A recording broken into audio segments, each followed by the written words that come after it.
This is posted by Martin Eden. I'm interested in darkness rules. Okay, so let's just read his. So he's kind of riffing on these rules, but let's go to the source. I'm not familiar with Wiz Khalifa. Let's see. They run a blog called A Night at the Opera. I am going to put this into the chat so you can check it out at your leisure, if not now. There we go. This was posted a little while ago, so it's not brand spanking new. September 26, 2019, at the Night at the Opera blog, titled Advanced Darkness. Let's do some more DIY D&D and hack the rules. I'm going to introduce to you my favorite and most important house rule, Advanced Darkness. All right. I am ready, Wiz Khalifa. Speak to me. First, the overview. Okay, I'm not going to read the overview. We don't need to get in the why we house rule or what we house rule. Let's just get to the. All right, so now we get to I'm just going to skip through that first bit. I'm okay with the house ruling. I don't need a defense of why to house rule or when to do it, right? I'm fine with it. Preaching to the choir, Dwiz. Let's get to what is the problem. Darkness doesn't matter as a game element in most RPGs. It rarely factors in as a serious consideration of gameplay and decision-making and almost never affects the outcome of a situation. It's such a non-element that most people forget about it or just hand-wave it. I do neither, but I see where they're coming from.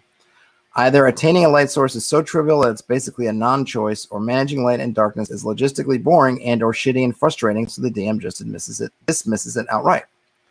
Like, what is the reality of darkness for those who do bother with it? They have to fuss about keeping track of the foot radius light of the enemy's torch and the 60-foot cone of light of your cleric's bullseye lantern, plus considering that the merchant you're protecting has the hood lowered on his own lantern to shed dim light in 5 feet or whatever. That practically requires you to draw it on a grid, except that if people move on their turn, then the light radius moves with them, so you have to erase and redraw every round. Well, one thing is just don't use the grid and just, guesstimate. But let's see where they're going. So then you probably use some software to simulate it in a digital game. No. Or just say, screw it, and assume that practically the whole battlefield has some light in it at that point. Also no. Because honestly, how big could the room even be? Most dungeon rooms can be adequately lit up by one hooded lantern anyway. Sometimes true. But darkness could be a potent game element with the right system. We can imagine darkness being this huge challenge for scared adventurers to overcome. The fear of darkness is very powerful, and the disadvantage of not being able to see your opponents should be serious. We like to find ways to put our players into positions where they have to think carefully to get out alive and not make things worse for themselves. We like to add dimensions to combat that can be simple and yet have huge consequences in how people operate. We like to force players to work for their achievements and be faced with trade-offs. Is your game bad for not having a good darkness rules? No, almost all groups are getting by just fine without it, so it's clearly not crucial. But can you see how it could be something that might improve your game? Don't you want the Underdark to be actually dark? Yes, I do, Dwiz. Yeah, I don't know. I speak for a lot of games. In my game, darkness counts. I think the key for me, and I am looking forward to seeing what his system is. The key for me is you guesstimate. You just have to be close enough to the shared reality that everyone at the table is, that everyone's in basic agreement about how much they can see. To me, it's not about being super precise. Not about calculating 60-foot cones and 30-foot spheres and 5-foot spheres of weak light and trying to figure out the exactitude. It's about what's good enough.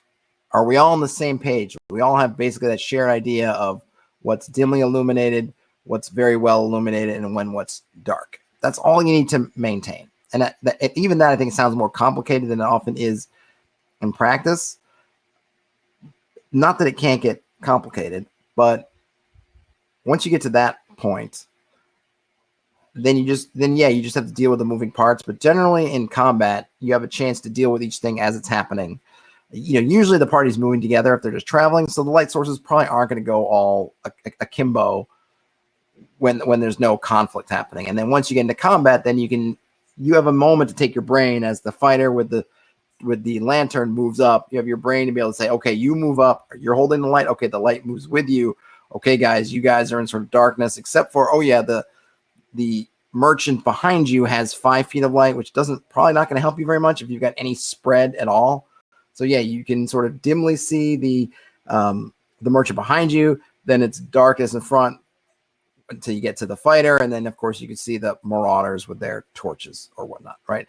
I don't know if it's super complicated, maybe as they're thinking, but maybe I've just been in more simple situations. But regardless of that, let's see what they got there. Okay, so first things first, maybe this is where this comes from. They're assuming 5th edition here. What's causing these problems? So let's assume you're playing 5th edition. If you aren't, the rules probably won't be that different. In 5e, being in the dark imposes the blindness condition, which just means that all checks relying on sight automatically fail and you have disadvantage on any attack rolls you make. That sounds pretty serious to me already, so I don't think that's the source of the problem. Except that when you cancel advantage, it gets kind of funky. So I think as far as 5th edition and darkness and things like that go, I think it is a problem, because one of the issues with having just a flat disadvantage is that you get a flat advantage from somewhere, and suddenly it's like it doesn't exist anymore. And that can happen with darkness. So I'm not going to say it's not a problem, but I'm not really concerned about that. So I'm not going to get too far into it. Let's see from the chat so far. Nothing says, I've never been a fan of light source X, cast light in radius Y. This is not how reality works. One candle can give you very dim light in a cave, but would do nothing under a full moon. Yep, that's true too. And then Raid LC points out that they hate dark vision, always have, but run a dangerous game. Light usually is part of the choice. You hear it out there. Do you move over to see what it is? Do you shoot blindly into darkness to draw it in? Right, that's how I do it. I take away dark vision. That's probably the bigger issue, right? They're talking about all these different torch light things, which I think sound on paper super complicated, and maybe they are, but I think you can kind of I don't want to say you're not hand waving it, you're just guesstimating. Where I think the issues come in is when you have some members who are have dark vision, some members who don't have dark vision. Someone's got infravision, and how those things are going and trying to keep track of who's got what. That to me is the bigger issue. But like I said, my players don't have dark vision at all. So problem solved for me on that one. And then Elfbait says, I always try to remember that dark vision types do not provide the same detail and color as regular vision. Yep, that's also another thing that's good to keep in mind. And then Josh Allen says, I think people forget sometimes that dark vision is useless if the dark vision character is next to a torch. Right. But I also think that's where some of the wrangling, I feel like that's kind of the bigger issue, at least in terms of the OSR, is that wrangling around if you're near the torch, your dark vision doesn't work, and then, or maybe even more 5th edition than OSR, because I think OSR, I feel like people are used to these things, but maybe they're not. In any case, I think the idea of, my character has an ability for dark vision, and I'm negated in a sense because this other character doesn't, and they need the torch, but we need to be together for X, Y, Z reasons. So isn't it unfair that I essentially have a power, but it's rendered kind of useless? I think that's where people get frustrated with the stuff. And again, I think that managing of who can see in the dark, who can't, how do those things interact, are probably at least as much or if not more of the issue than different light sources. Okay, if you're in a bright, let's go back here. Let me go up a little bit. Okay, if you're in a bright light, those effects go away. If you're in a dim light, then you merely have disadvantage on sight-based checks, but otherwise operating entirely normally, even if your attacks remain unaffected in dim light. You could get rid of dim light if you want darkness to be a bigger problem, but I don't much care for that solution. I like dim light. It has its own uses. If attaining light is trivial, then you could just raise the price, but then the challenge is really about earning money. You could force them into the Underdark for months until they run out of lamp oil, but then they just don't have any solution. That's more of an all or nothing problem versus a solution. How much lamp oil is your party carting around if they can stay in the Underdark for months with lamp oil? That's a serious amount of lamp oil. They could start a business with that amount of lamp oil. If tracking light is a pain, then why? Because there are differences between different sources of light. They each have their own range and duration. Their full range isn't very intuitive, so you usually need a visual way to help illustrate how far the light goes. Keeping track of time in a dungeon crawl is annoying. That's a whole bigger problem, of course. So tracking remaining light time is just annoying bookkeeping. I mean, it's bookkeeping, and to the extent that all bookkeeping is slightly annoying, yes, it's annoying. I don't find it that big a deal, but that's just me, Maybe some other folks do find it onerous to track. I mean, it's just like you just make a tick. Tick, tick, tick. You get to 6 ticks, your torch is gone. You get to, I don't know, whatever many ticks for a lantern that you've got, it's gone. Elpate says, my character would be spending every camping session rendering tallow from the beast we killed. I think that might take you a while. You might need to set up shop. I don't know how feasible that is in the camping situation, but yes, I suppose you could become your own lamp oil supply person. Maybe at that point, other components of the lamp, like the wicks, would become more rare, more valuable than the oil. Looking for the right effect. I tried to do research on the topic. I wanted to learn about different standard light sources, and I learned that the hooded lantern described in your typical RPG, which seems to be the best mundane lighting around and lasts for 6 hours on a pint of oil, is an anachronism. In the Middle Ages, folks in Europe used candles. When you see someone in artwork with a lantern, that's just a container for a candle. People also used oil lamps, but that's more primitive than you're imagining. An oil lantern, like you usually see, seems to just be a 19th century kerosene lantern for railroads and stuff. Before that, they used whale oil. But before that, in the medieval period, Europeans used candles, and that was basically it. This is when I realized that sticking to only allowing your players the most historically grounded candles is a pretty significant way to make light and darkness matter in your gaming. Elfbait says, cave fisher blood is flammable. Yeah, if you can find it, I suppose that's true. Lincoln says you need to start scavenging for that bioluminescent underdark fungus. Absolutely. Now we're setting up some whole, secondary economies here, right? We've got cave fisher blood, bioluminescent underdark fungi, or fungus that can be burned. Absolutely. Josh Allen says lantern equals candle plus mirrors plus aperture, like a headlight on a car. Yeah. But I think we often think about, and I run this in my game too, that lanterns are using oil rather than candles. I fall into that trope myself. So yeah. I mean, I know better when I'm thinking about it, but then I forget. The two ways to adjust the darkness is to pull back on the power light. All right, so now we're finally getting to it.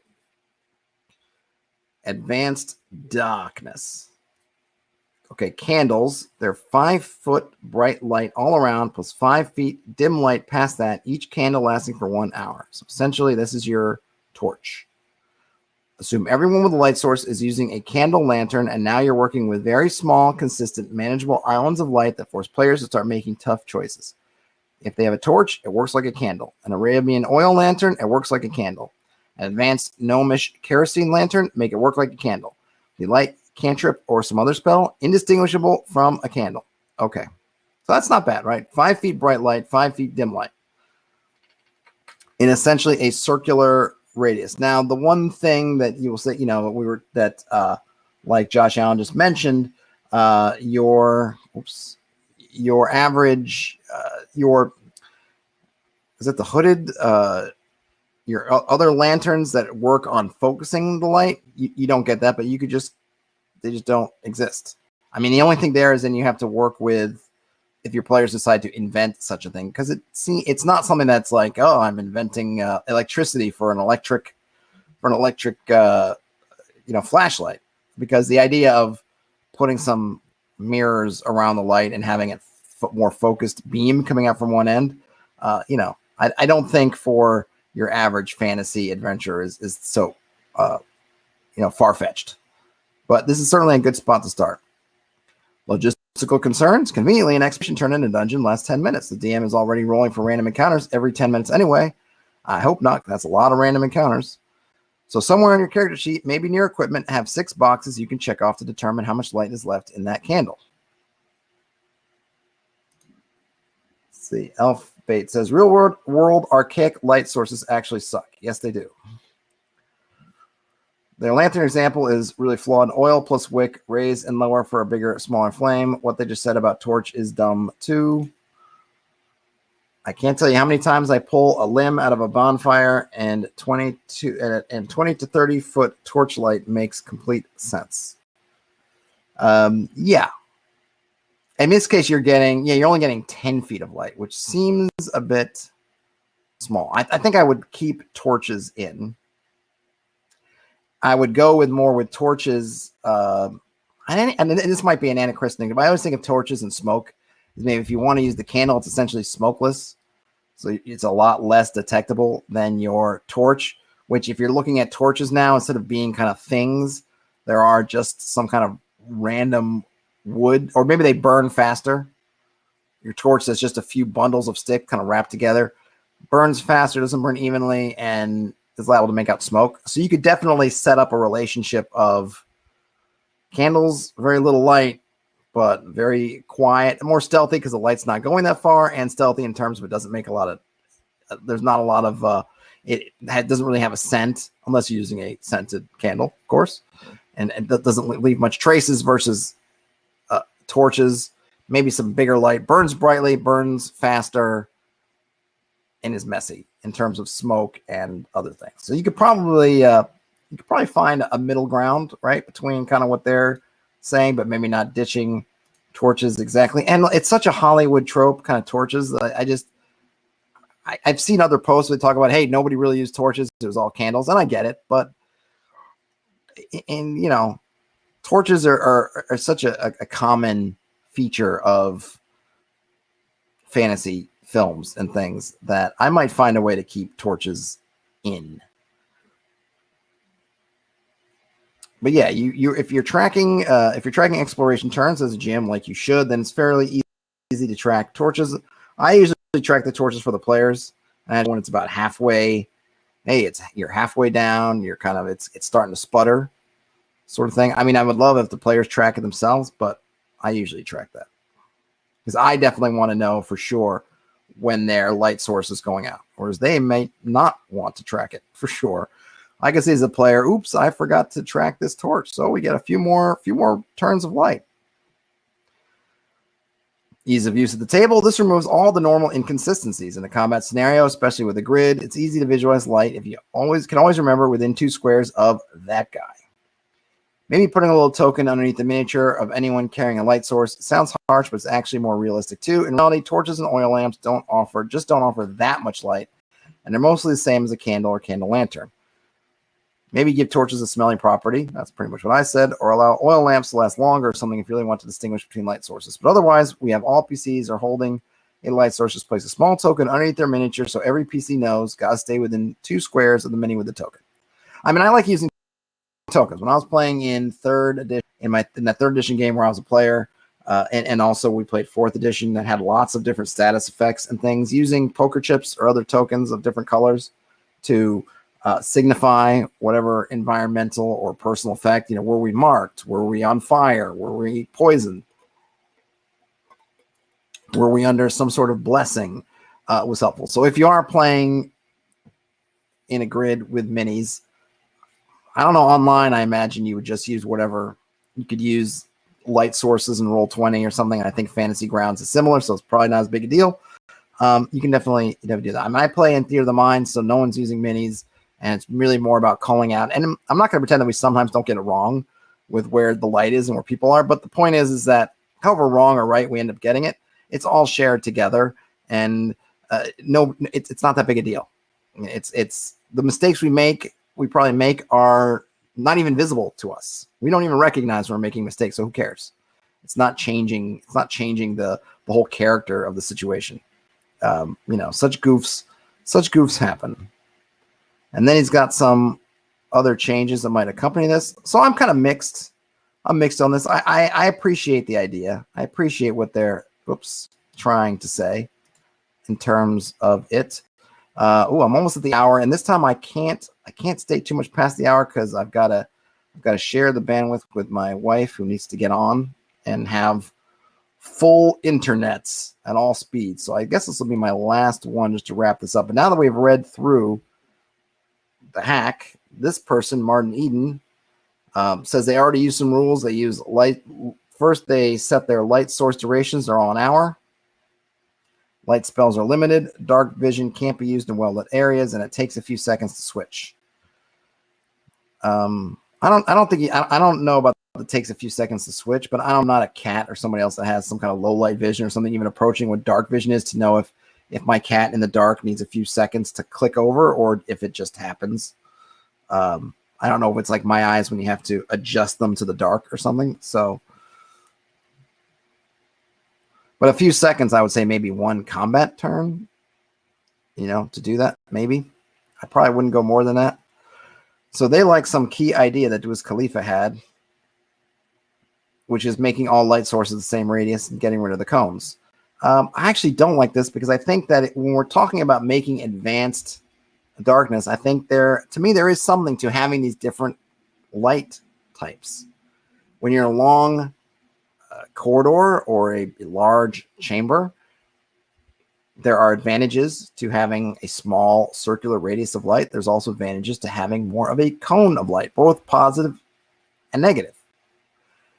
I like that the players get to choose. They get to say, I want to see far along this cone, but I also know that I am illuminated far along this cone, or I want to try to just be in this close radius where we can see around us. Maybe we're looking at a wall or a door or something else. And I just need this 10 feet of light, or 5 feet, 5 feet bright, 5 feet dim effect. And then I'm not super visible maybe around, but I also don't see anything. And if there are things out there in the darkness that can see, then I'm stuck and I don't have a good chance to see them until they're 10 feet away, which is generally really bad news. I like giving them those options. I don't think I want to take them away.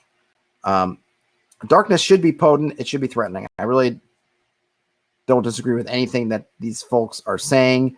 Maybe I'll just try to get there a little bit of a different way. I don't find myself the tracking and stuff to be onerous. And I think, are people not using enough Excel? I feel like with worksheets and all the digital tools we have now, you don't have to use scrap paper like we used to making marks or X's on a piece of scrap paper to denote all these things. I don't know. I feel like you could set up maybe someone has set up, or maybe someone should set up some kind of Excel or Google Sheets kind of paper or table or whatever worksheet with some calculators and things built in, with some ways of just ticking a box.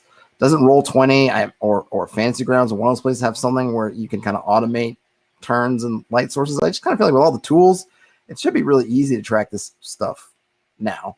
But I'm glad of anything that kind of brings this up, because I do think that the whole idea is originally brought up with kind of the mythic idea of the underworld and what it means and kind of how you're supposed to be in there. Really, part of that whole thing is the fact that the places are kind of scary, dark, forbidding. So when people kind of hand wave that way, I do think that they are missing something in the game, and I don't think they are experiencing it really as it could be. So if Dwiz Khalifa's tools and this person's riffing on Dwiz Khalifa's tools enable people to work with light and darkness in a better way that allows them to use it, to find a system that works for them so that they actually use it in their games, then even if I don't particularly love their version of it, thumbs up. And Dwiz Khalifa is in the chat. No, I mean, he responded to the thread with a long post that I don't think I'm going to read all the way through. His 5e players, Wiz Khalifa's 5e players were shocked when he introduced that darkness to them. Let's see. He's got a home RPG Brave, which only has humans as a playable race and has no dark vision or light spells. Yep. It's not a bad thing at all. I don't mind the spell version of light, but I think you can do it differently. Like, it's not infinite. It's fine. I think it's some editions. Is it 5th edition where you just cast it on a stone, or maybe it has like a really long duration, like 24 hours or something. I do agree there. Make it an hour. Make it something that's meaningful, so that especially if you're using spell slots, that it feels worth it to cast it, but isn't just now I cast this once a day and we no longer have to work with light. All right, a lot of good stuff. I guess Veins of the Earth also has some, I guess, similar darkness mechanics, so maybe we'll have to check that up. I do own Veins of the Earth. I have the physical book. I'm not sure if I have the PDF somewhere. That would be a good one to pull some stuff to look at, because it's not a huge book as far as size, but man, that thing is a meaty monster of a book.